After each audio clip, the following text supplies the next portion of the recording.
Hey, what's up everybody? Welcome back to another Mili reaction. Today we have 9.8 as requested by Spacesuit in the comments of the last video. And apparently they said that this was supposed to kind of be maybe a prequel. Like there was a theory about it, but they don't believe so. And I don't believe that just based on the picture. I don't see the gay dragons anywhere, so I'm not expecting it to be. But either way, I'm always listening to more Mili and being surprised. So without further ado, let's go!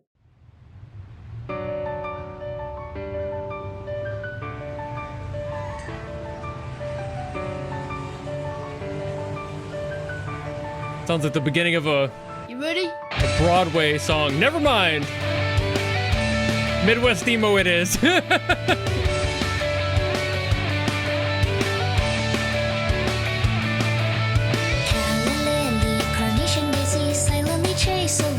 might be the most like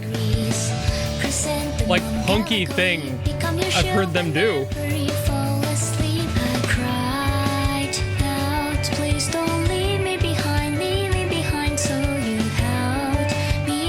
With that guitar there, that's such like a pop punk thing.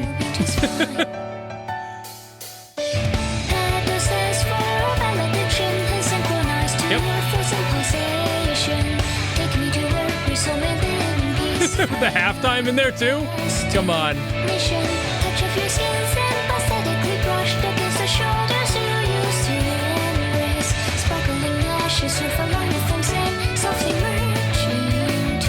Dude, this is a very unique sound for them. I say that, I swear, every single time. I just keep being introduced to different versions of Mili that I didn't know existed.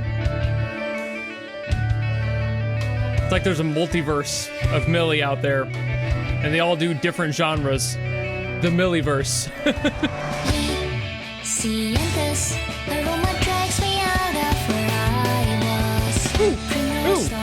That was fun.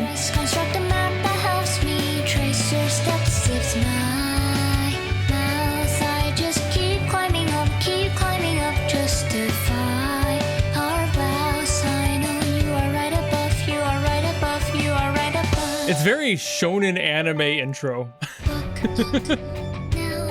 I'm on the top of your world, my heart. In probably the most Mili way possible, but still within that window.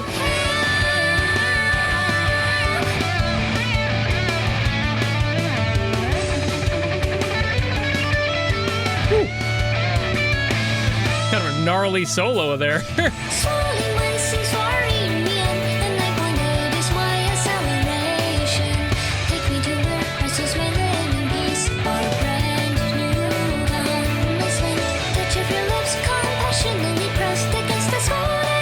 Just such a weird sound for them.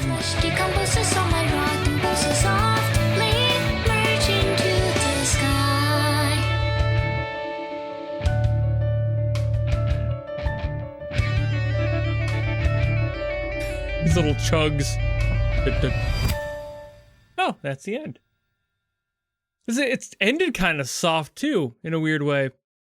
That really does feel like shonen anime intro. Maybe outro. Those tend to be a little bit softer, but you know the vibe I'm thinking of. So this song is definitely utilizing one of the most famous pop punk progressions out there. It's D, A, B minor, G. And then of course you do have a little bit of an F sharp minor back to a resolve in the G at some points. That does happen during the song as well. So it's just like, here we go. And why does this like work out the way it does?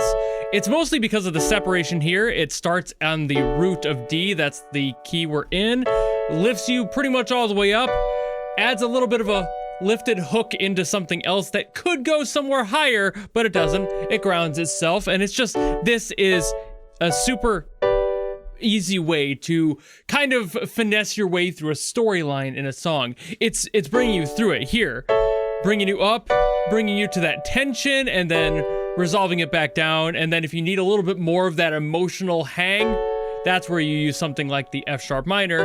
and then you resolve it back into the G because that's the way that music feels good when it resolves, and the reason that the song feels like it's telling you this story, because it is, musically, and that's how Mili tends to do. This is probably one of the more simplistic songs I've heard from Mili recently. They're usually very technically approached, and they handle a lot of density in their piano parts as well, but this one is just mostly that pop punk kind of vibe, that power ballad feel to the song of just, hey, I want to make a story, but I want it to sound uplifting in the way that that genre can really only manage. There is a definite emotional lift that pop punk has as a sound, that guitars have with their distortion, and that a good solid foundation in the drums can really bring you. You can do that with music in any genre really, but there is a certain energy that follows every genre, and for this song, I think that this genre was the best pick possible. Lyrically, they do actually stick pretty consistent with their usual fare of having the lyrics be a little bit dark. This one kind of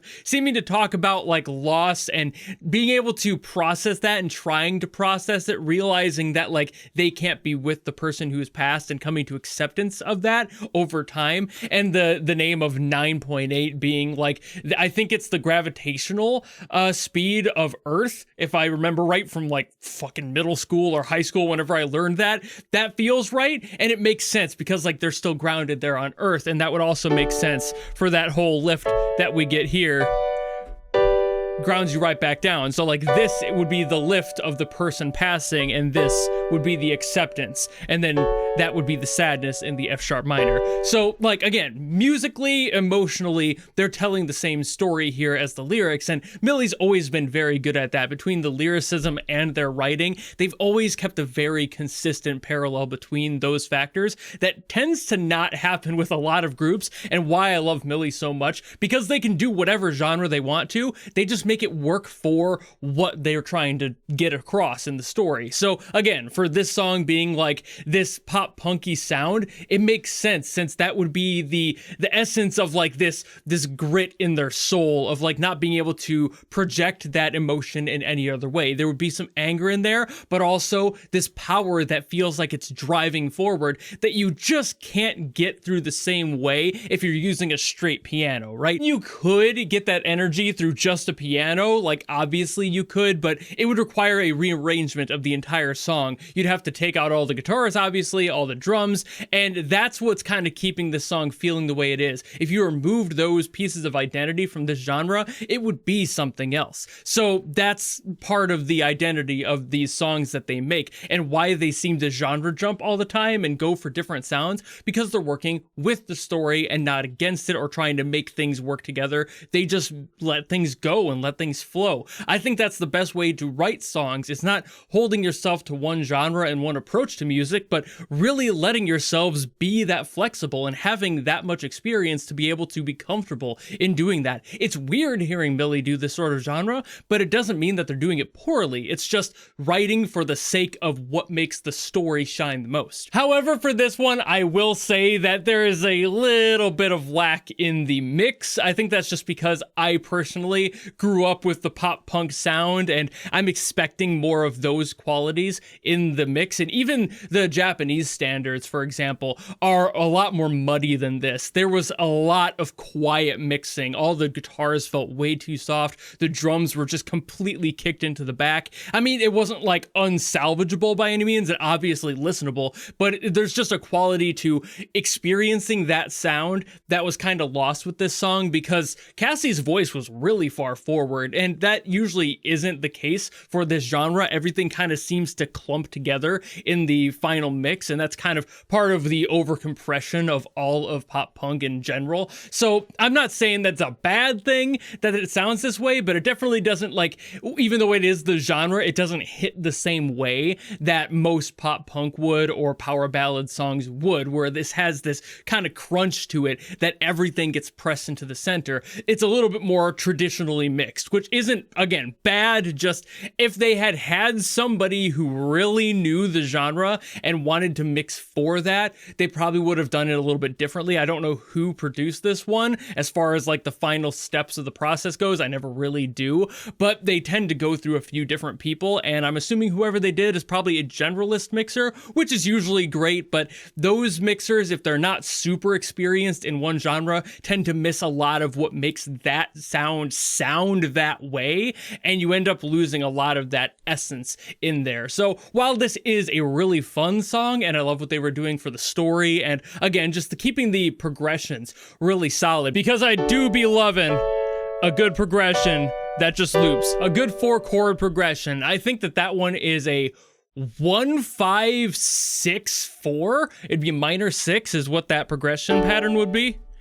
I'm pretty sure that's what it would fall in this key, but don't quote me on that either. Either way though, really nice. I love hearing their different sounds, but it always throws me off when there's something that's like this different, and I'm like, man, where did they come up with that decision? Why did they go there? But then they do it well, and even though they didn't like have the best of mixes, they did have the energy behind it. They had the point and the meaning behind that genre and utilizing that genre, and for what it's worth, making it sound really good for how they write songs. So another fucking banger from Mili. Nobody is surprised, and I suppose that's about all I gotta say on this one. Thank you all so very much for watching. If you enjoyed this video and you want me to get to something else, by all means, drop in the comments below and I will do my best as always to get to those. Or if you don't want to do any of that, maybe just want to follow me and support me for more stuff coming in the future, you know how to do all that, and I'll see all of you in the next video. Goodbye!